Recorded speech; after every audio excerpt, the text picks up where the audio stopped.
Complex systems are systems made up of a large number of interacting variables. Often, the individual variables themselves are not particularly complicated, nor are the individual relationships between the variables. However, when the variables come together and interact to form a system, the behaviour of the system as a whole becomes nonlinear and complicated. The universe is made up of complex systems. In fact, the universe itself is a complex system. However, let's look at something a little bit simpler and consider a fish population within part of an ecosystem. The total population of our fish depend on the birth rate and the death rate of the fish. However, the birth rate and death rate are also dependent on the population. To add to this, the death rate of the fish also depends on the population of a predator species. As the fish are a food source, the population of the predator species also depends on the fish population. The availability of plants as a food source for this fish affects the death rate of the fish, and the plant population is also dependent on the number of fish eating the plant. The growth of plants is affected by oxygen levels in the water, which also affects the health of the fish and predator species. And again, there is a circular relationship where the oxygen levels are dependent on the fish and predator populations depleting the oxygen supply. As you can see, even with a small number of variables, the system becomes complicated very quickly. Humans not only live and interact in complex systems, we also engineer them. A plane may be considered a complex system. The individual structural components, mechanical components, visual design and services may be considered relatively simple when looked at individually. However, once combined, they interact to form a complex functioning plane. Nearly all systems considered by engineers are complex. It is for this reason engineers need to understand complex systems so that they can model, design and manage them. To engineer complex systems, the characteristics and processes of these systems need to be understood to be able to achieve the engineering outcomes desired. For example, let's say an aerospace engineer and her team of specialist engineers have been asked to design a new aircraft.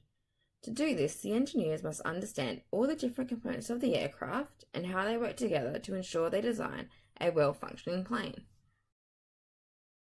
This requires non-linear systems thinking, and so systems engineering is used to design and manage complex systems over their life cycle.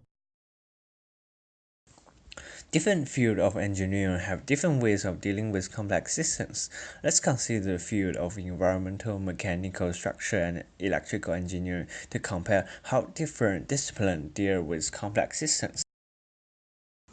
Environmental engineering complex systems consider how the different components interact with each other and how they lead to various impacts.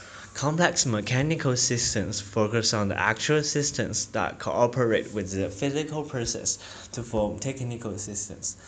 Complex systems within the structural engineering deal with various aspects of design with complex challenges, as the structures derive from the elements' complex dependency. Whereas complex electrical systems mainly focus on the steady system development, which consists of strong system design, high-ranking testing skills, and diagnostic ability. But in general, the system engineering principles are the same. Systems engineering is a very large field. This V diagram is an example of an approach to systems engineering.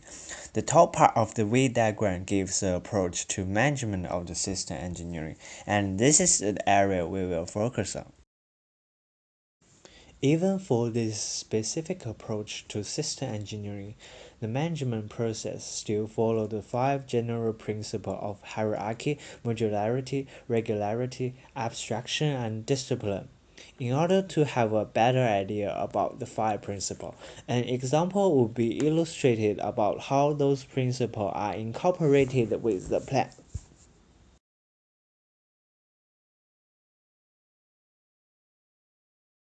Let's revisit the example of a plan to explain these system engineering principles. Firstly, hierarchy. In order to deal with a complex and large system, the process of diving it into understandable units, logically and in order, will benefit the efficiency of the project, and that's the definition and purpose of hierarchy. Hierarchy involves taking the requirements from the customer and translating them into a language that a design engineer can understand. For a plan, undertaking the hierarchy step depends on the design demands from the customer or the Department of Aviation Authority. Translate those demands into an engineer context is vital for the design process. The order of eliciting design requirements into specific tasks decrease with hierarchy, while increase in complexity.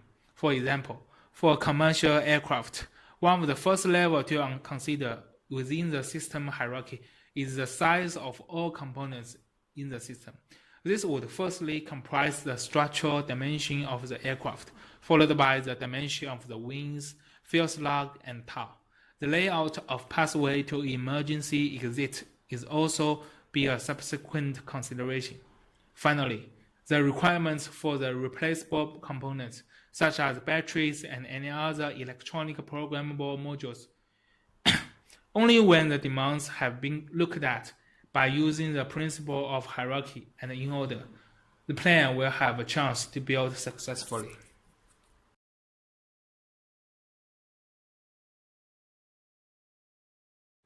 Next, modularity. Modularity ensures each individual section of the project is well defined with specific functions or interfaces with other modules and the outside world. The main idea of this principle is to break down the aircraft into different models and treat them separately. By doing so, we can save time and money. This is a simplified view of an integrated simulation model consisting the component of an engine, which provides the power to the plane. Every individual system, including fuel system, environmental control system, and electronic integration system, need to be manageable, to be explicit, and have a clear model interface. This is to enable the models to easily fit and work together when the system is recomposed. Regularity is the principle of reusing already designed modules or components thereof, where possible, to avoid redundant design activities or synthesis activities. For example, if we've already designed and synthesized the port wing of our aircraft, is it then necessary to design the starboard wing completely from scratch, or would it make more sense to use our time manipulating the design of the port wing in order to yield the starboard wing? Abstraction involves suppressing information or complexity that's relevant only at lower levels of the system hierarchy. For example, at the high-level design, referring to our V diagram from earlier of a jet turbine engine, need we concern ourselves with the specifications of individual spark plugs within the engine? Design discipline involves self-imposing restrictions on our design decisions and considerations to ensure that we remain within the scope of the operational concept. For example, we could absolutely add or modify features on our aircraft to allow it to operate in low orbit, but if we've only been given the requirement that it needs to operate on a transatlantic route at cruise altitude of 40,000 feet, then is it really necessary for the aircraft to be able to enter orbit? To summarize our discussion, all projects considered by engineers are complex, and changing or designing any component within the system can have a great effect on the system overall. Due to this complexity, we can't use intuition and experience alone to solve these complex problems. The 5 general principles of hierarchy, modularity, regularity, abstraction, and discipline can be applied to all complex systems to simplify management of projects which exist within or are themselves a complex system. Systems engineering is a very large field with lots of different methods of approaching and dealing with complex systems. However, most approaches still consider these 5 general principles to manage complex systems.